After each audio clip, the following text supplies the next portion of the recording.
ఇక్కడ చూడమ్మా మా మా వరలక్ష్మి ఏమ్మా ఇక్కడ చూడు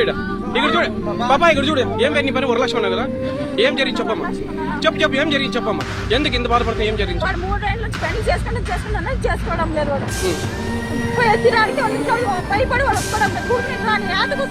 ఎంత నీ వయసు ఎంతమ్మా నీ వయసు ఎన్ని సంవత్సరం అంటే లవ్ చేసినావు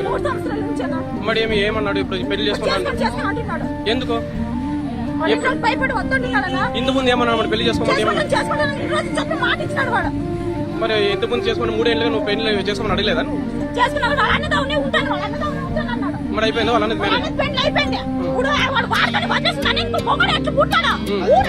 నేను 5 నిమిషాలు ఉండపా 5 నిమిషాలు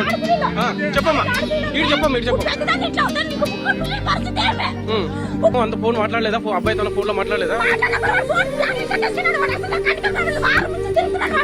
ఈ రోజు వచ్చినాడు హలో ఈ అమ్మాయి పేరు ఇక్కడ మాట్లాడుతున్న అమ్మాయి పేరు వరలక్ష్మి వడ్డేవాళ్ళు ఈ అమ్మాయిని కాలేజీలో చదువుతుండగా 3 ఏళ్లుగా ఇదే ఊరికి సంబంధించిన సురేష్ అనే వ్యక్తి అంటే బండ మీద సురేష్ అనే అబ్బాయి ప్రేమిస్తున్నాను లవ్ చేస్తున్నాను అని చెప్పినా ఇంటి పరిస్థితి బాగలేదు ఇంటి గతం గురించి చెప్పినా కూడా నేను పర్వాలేదు చేసుకుంటానని చెప్పి నమ్మించి తర్వాత ఈ అమ్మాయిని ఇప్పుడు వదిలేసి వరన్నకు పెళ్లి తర్వాత చేసుకున్నాను అన్నాడట వరన్న పెళ్లి అయింది ఇప్పుడు పెళ్లి చేసుకోమని అడిగితే నాకు అవసరం లేదు నువ్వు ఎవరు చెప్పుకుంటా చెప్పుకో అన్నట్టుగా అబ్బాయి తీరుగా ఉంది.